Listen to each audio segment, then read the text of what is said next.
Hello everyone, स्वागत है आप सबका विजन गेम क्लासेस के साथ। और हमारी चल रही है छपने वाले क्वेश्चन सीरीज, जिसमें हम लोग एनसीईआरटी के टॉपिक वाइज चैप्टर्स उठा रहे हैं और उनसे बनने वाले क्वेश्चंस को आपको यहाँ पे प्रोवाइड करा रहे हैं। आप चाहे किसी भी एग्जाम की तैयारी कर रहे हो, ये सभी क्वेश्चंस आपके लिए बहुत ही बेनिफिशियल होने वाले हैं।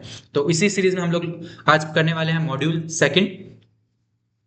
टॉपिक है टाइप्स ऑफ पॉलीमर रिएक्शंस। ठीक है, चलिए स्टार्ट करते हैं। Classification based on growth polymerization. अभी आपने पढ़ा था पिछले में कि दो टाइप के होते हैं मोड ऑफ पॉलीमराइजेशन के अकॉर्डिंग। एक होता है एडिशन, एक होता है आपका कंडेंसेशन। एक होता है एडिशन, एक होता है आपका कंडेंसेशन पॉलीमर्स। एडिशन को क्या बोलते हैं आप? चेन ग्रोथ पॉलीमर्स बोलते हैं। आपको कीवर्ड याद रखना है कि एडिशन को क्या बोलते हैं आप? Chain growth. और जो कंडेंसेशन पॉलीमर है उसको क्या बोलते हैं आप? Step growth polymers, depending on the type of polymerization mechanism they under. ठीक है, तो पहला क्या आपका एडिशन, जिसको हम बोलते हैं चेन ग्रोथ। दूसरा आपका कंडेंसेशन, जिसको आप बोलते हैं स्टेप ग्रोथ। कीवर्ड याद रखना है, step growth and chain growth. First पढ़ते हैं हम एडिशन पॉलीमराइजेशन या फिर chain growth polymerization. The molecules of the same monomer और डिफरेंट मोनोमर एड टुगेदर। अभी मैंने पिछले वीडियो में बताया था कि वो होमोपॉलीमर्स भी हो सकते हैं और कोपॉलीमर्स भी हो सकते हैं। जो मोनोमर्स यूज होते हैं वो क्या होते हैं आपके? अनसैचुरेटेड कंपाउंड्स होते हैं। डेफिनेटली सैचुरेटेड कंपाउंड नहीं बॉन्ड बनाएंगे। अनसैचुरेटेड से क्या होगा? आपकी चेन फॉर्म होगी। देखते हैं हम आगे पढ़ेंगे कि इसको चेन ग्रोथ क्यों बोला है और उसको स्टेप ग्रोथ क्यों बोला है। ठीक है, this mode of polymerization leading to an increase in chain length और चेन ग्रोथ टेक्स प्लेस, इसलिए इसको क्या बोलते हैं हम? चेन ग्रोथ पॉलीमरेशन बोलते हैं। ये दो मैकेनिज्म से हो सकती है, फ्री रेडिकल भी हो सकती है और आयोनिक से भी हो सकती है। और आयोनिक आपको पता है दो तरीके से हो सकता है, कैटायनिक भी और एनायनिक मैकेनिज्म से भी। ठीक है, यहाँ पे जो हम पढ़ रहे हैं फ्री रेडिकल पढ़ रहे हैं, जो कि क्या है आपका? मोस्ट कॉमन मोड है। ठीक है, तो आप सबको पता है किसी भी मैकेनिज्म में आपके जो ये वाली प्रोसेस होती है उसमें तीन होती है आपकी। सबसे पहले होती है initiation, then propagation, then termination. ठीक है, अब फ्री रेडिकल है तो फ्री रेडिकल इनिशिएटर चाहिए आपको, जो कि है आपके बेंजोल पेरोक्साइड, एसिटाइल पेरोक्साइड या फिर टर्शियरी ब्यूटाइल पेरोक्साइड। तो किस ज्यादातर पेरोक्साइड क्या होता है आपके? फ्री रेडिकल इनिशिएटर होते हैं। आपने खराश रूल में भी पढ़ा होगा, जो आप HBr का एडिशन कराते हैं एल्कीन में। ठीक है, तो इनिशिएटर है। सबसे पहले क्या करेंगे? इनिशिएट करेंगे किसको? जैसे बेंजोल पेरोक्साइड को तोड़ेंगे, CO2 निकल जाएगा और क्या बन जाएगा आपका? Phenyl radical. ठीक है, अब क्या करेगा? फिनाइल रेडिकल ऐड होगा। यहां से जो डबल बॉन्ड टूटेगा, एक इलेक्ट्रॉन इसके पास, एक इलेक्ट्रॉन इसके पास। ये वाला इलेक्ट्रॉन और ये वाला इलेक्ट्रॉन क्या बना लेंगे? बॉन्ड बना लेंगे और ये क्या रह जाएगा आपका? फ्री रेडिकल रह जाएगा। ठीक है, इनिशिएट हो गई। इनिशिएट में क्या हुआ आपका? फ्री रेडिकल जनरेट हुआ। प्रोपोगेशन में क्या होता है? अब ये वाला जो है आपका फ्री रेडिकल स्पीसीज, ये क्या करेगा? अगले इथीन मॉलिक्यूल पे अटैक करेगा। जैसे इसने यहाँ पे अटैक किया, ये बॉन्ड टूटेगा, ये इलेक्ट्रॉन यहाँ जुड़ जाएगा और ये इलेक्ट्रॉन वापस से क्या हो जाएगा आपका? फ्री हो जाएगा। तो इस तरह से क्या बनेगी आपकी? चेन प्रोपेगेट होगी। इसलिए इसको क्या बोलते हैं आप? Chain propagation step. पहला इनिशिएशन बोला क्योंकि यहाँ पे क्या हुआ आपका? फ्री रेडिकल इनिशिएट हुआ। ठीक है, देखिए यहाँ पर the process starts with the addition of phenyl free radical, वही जो मैंने बताई आपको। इसको क्या बोलते हैं हम? चेन इनिशिएशन की step. As this radical react with another molecule, तो वो क्या होगा? प्रोपोगेट होगा, इसलिए इसको क्या बोलते हैं आप? Chain propagating step. ठीक है, अब आपका लास्ट में क्या आएगा? Chain terminating step. यहाँ पे एक तरीके से दिखाया गया है कि जो एक स्पीसीज फॉर्म हुई है वो दूसरे स्पीसीज से क्या करेगी? आपका बॉन्ड बना लेगी। तो क्या हो गया? चेन टर्मिनेट हो गई। क्या बन गया आपका? Polythene. For termination of the long chain these free radicals can combine in different ways. यहाँ पे एक तरह का दिखा रहेगा। दूसरा तरीका क्या हो सकता है कि ये वाली जो चेन है और ये वाला जो H2 है, तो यहाँ से क्या निकल जाएगा? एक H निकल जाएगा, यहाँ पे फ्री रेडिकल आ जाएगा, ये डबल बॉन्ड बना लेंगे और ये H कहाँ कब जाएगा? यहाँ के जुड़ जाएगा। तो इस तरह से भी क्या होती है आपकी? चेन टर्मिनेटिंग स्टेप होती है। तो ये एक ये वाला मेथड है जो आपका जनरली क्या होता है? फॉलो अप होता है। ठीक है, तो ये आपकी क्या है? आपकी पूरी मैकेनिज्म है। इसमें से जनरली क्वेश्चन पूछ सकता है, तो पूछ सकता है कि सेकंड स्टेप कौन सी होती है? प्रोपोगेटिंग हो सकती है। या फिर पूछ सकता है कि फिनाइल रेडिकल कौन से स्टेप में जनरेट होता है? तो आपको पता होना चाहिए कि कौन से स्टेप में जनरेट होता है। चेन इनिशिएशन स्टेप में आपका फिनाइल रेडिकल जनरेट होता है। ठीक है, चल अब इसी एडिशनल पॉलीमर के एग्जांपल है। पहला है आपका पॉलीथीन। सबसे पहले क्या है आपका? पॉलीथीन, जिसमें हम पढ़ेंगे लो डेंसिटी पॉलीथीन के बारे में और हाई डेंसिटी पॉलीथीन के बारे में। It is obtained by polymerization of ethene under high pressure. किस नेचर में प्रेजेंट होता है ये? आपके हाई प्रेशर में, in the presence of traces of dioxygen और अ पेरोक्साइड इनिशिएटर। ठीक है, the low density polythene obtained through the free radical addition. किस मैकेनिज्म से जनरेट होता है आपका low density polythene? Free radical mechanism से। किस प्रेशर में? हाई प्रेशर में। ठीक है, and as highly branch structure. इसका जो ब्रांच स्ट्रक्चर है वो क्या होता है आपका? ब्रांच स्ट्रक्चर होता है, लीनियर नहीं होता। ऊपर पढ़ा था हमने लीनियर किसका होता है आपका? HDP का।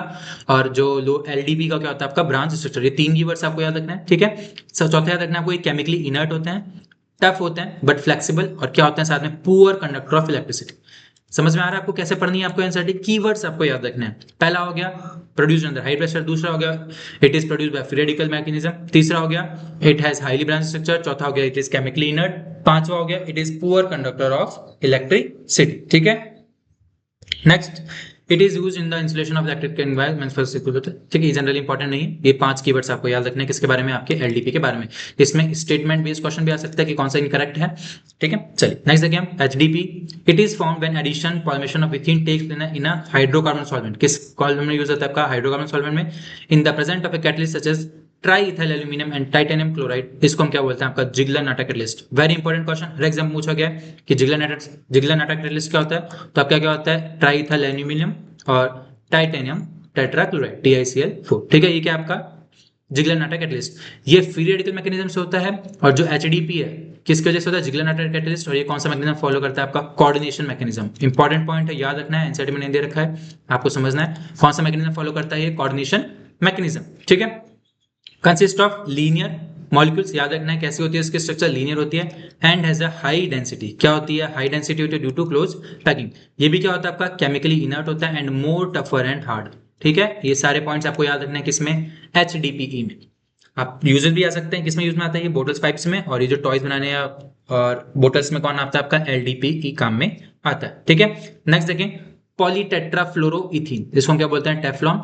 क्वेश्चन बहुत बार पूछा गया, विच of the following polymer is a fully fluorinated polymer. तो आपको कौन सा होता है, वो टेफ्लॉन, जिसके पास क्या होते हैं, सारे ही क्या होते हैं, फ्लोरीन होते हैं। ठीक है, ये भी मैन्युफैक्चर होता है विद फ्री रेडिकल और पर सल्फेट कैटलिस्ट। कौन सा कैटलिस्ट यूज में आता है इसके में, पर सल्फेट कैटलिसिस। ये भी क्या होता है आपका केमिकली इनर्ट होता है and resistant to attack by corrosive agent. किस में काम आता है ये, ऑयल सीड्स गैस के बनाने में। ठीक है, and also use for non stick surface coated utensils. तो नॉन कोटेड यूटेंसिल्स आपको याद रखना है, क्या आ जाएगा इसका आंसर, टेफ्लॉन। ठीक है, नेक्स्ट देखिए हम पॉली एक्राइलोनाइट्राइल। अभी मैंने बात की थी कि बूना आयन में 2 मोनोमर यूज आते हैं, 1,3-ब्यूटाडाइन और एक्राइलोनाइट्राइल। एक्राइलोनाइट्राइल का फॉर्मूला याद होना चाहिए आपको, इसमें कंफ्यूज कर सकता है।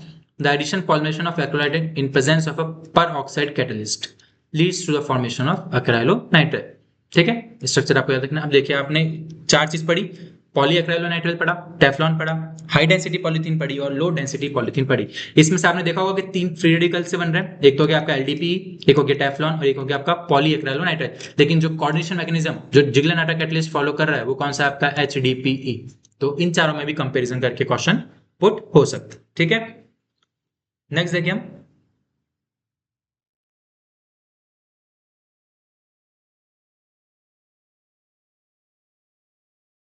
नेक्स्ट है आपका कंडेंसेशन पॉलीमर। ठीक है, उसका एग्जांपल आप सबने पढ़ा था, टेरालिन डाइक्रोन होता है, किसके से मिलकर बनता है, इथाइलिन ग्लाइकोल और टर्फथैलिक एसिड। ठीक है, स्ट्रक्चर याद करना है आपको, टर्फथैलिक एसिड का इंपॉर्टेंट है, पूछ सकता है। चलिए, क्या इसमें आता है, ये आपके पॉलीईस्टर, किस में आता है, पॉलीईस्टर।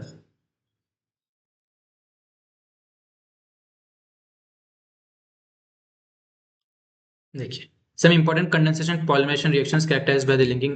सबसे पहले क्या आपका पॉलीअमाइड। ठीक है, कौन सा लिंकेज होगा इसमें, amide group, amide functional group, तो CONH। ठीक है, these polymer possesses amide linkages and are important example of synthetic fibers and are termed as nylons। ठीक है, the general method of preparation of consist of condensation formation of diamines ले लेंगे, साथ में आप डाइकार्बोक्स ले लेंगे या फिर and also of amino acid and their atoms।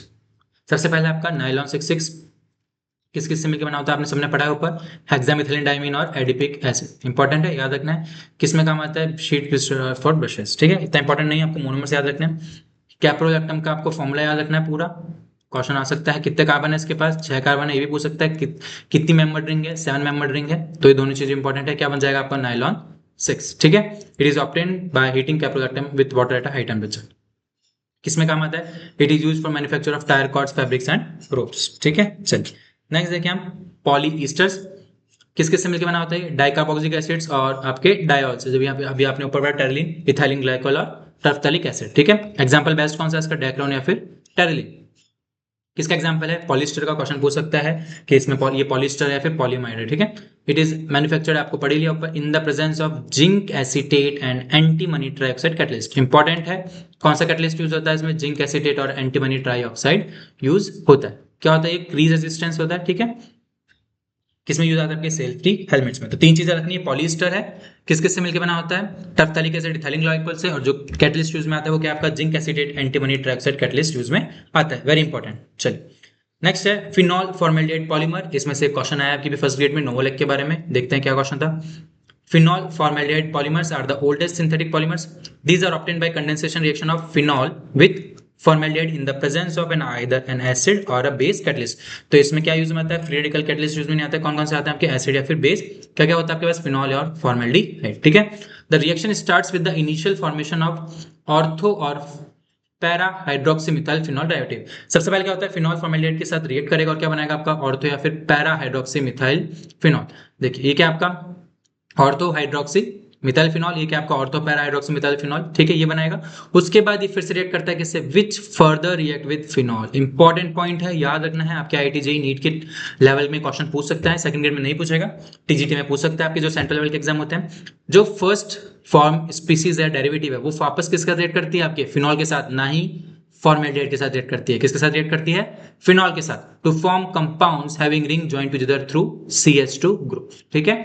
इसको हम बोलते हैं initial product can be linear product called novolac. Important question अभी आया आपके आरपीएससी फर्स्ट ग्रेड में, पूछा गया था, which of the following statement is correct with respect to novolac. उसमें एक ऑप्शन था, novolac is a linear chain product. तो आपका आंसर क्या हो जाएगा, नोवेलेट क्या होता है आपका, लीनियर प्रोडक्ट होता है, ठीक है। जब ये फर्दर रिएक्ट करता है आपके किसके साथ, फॉर्मेल्डिहाइड के साथ, novolac on heating with formaldehyde. Another important point, यहाँ पे चेंज कर देगा, फॉर्मेल्डिहाइड की जगह फिनॉल दे देगा आपका, ऑर्थो हाइड्रोक्सी मिथाइल फिनॉल दे देगा। तो आपको याद रखना है, नोवेलेट किसके साथ रिएक्ट करता है, फॉर्मेल्डिहाइड के साथ, तब जाके क्या होती है आपकी क्रॉस लिंकिंग होती है और क्या बनता है, बेकेलाइट। तो मतलब बेकेलाइट का स्ट्रक्चर क्या होता है आपका, क्रॉस स्ट्रक्चर होता है। किसमें काम आता है, इलेक्ट्रिकल स्विचेस बनाने में, हैंडल ऑफ वेरियस यूटेंसिल्स बनाने में क्या होता है, काम आता है। इंपॉर्टेंट है, याद रखना। Next, melamine formaldehyde polymer. तो मेलामाइन फॉर्मेल्डिहाइड पॉलीमर किसका प्रोडक्ट है, मेलामाइन और फॉर्मेल्डिहाइड का। ये मेलामाइन का स्ट्रक्चर है, आपको याद रखना है। यहाँ पे नाइट्रोजन की आपको हाइब्रिडाइजेशन स्टेट भी याद रखनी है, ठीक है। तो नाइट्रोजन की हाइब्रिडेशन स्टेट इसमें कितनी है आपकी, sp3, और इसमें क्या है आपके sp2। तो मतलब 3 नाइट्रोजन है जो sp3 हाइब्रिडाइज्ड है और 3 नाइट्रोजन है जो कि आपके sp2 हाइब्रिडाइज्ड है। इंपॉर्टेंट है, याद रखना है, ठीक है। इंटरमीडिएट बन गया, ये फर्दर रिएक्ट होगा, पॉलीमराइज्ड होगा, क्या बन जाएगा आपकी मेलामाइन पॉलीमर बन गया। किसमें काम आता है आपका, अनब्रेकेबल क्रोकरी। तो ये पूरा था आपका मॉड्यूल सेकंड। इससे जो क्वेश्चन बन सकते थे वो मैंने यहाँ डाल दिए हैं आपको, ठीक है। आपको पहले पूरा थ्योरी पढ़नी है और उसके बाद क्या करना है, आपको क्वेश्चन अटैम्प्ट करना है, ठीक है। किसी भी पार्ट में आपको डाउट हो तो आप कमेंट सेक्शन में कमेंट करके पूछ सकते हैं। और हम मिलेंगे नेक्स्ट वीडियो में नेक्स्ट मॉड्यूल के साथ, तब तक बने रहिए आप विजन कैम्प क्लासेस के साथ। Thank you.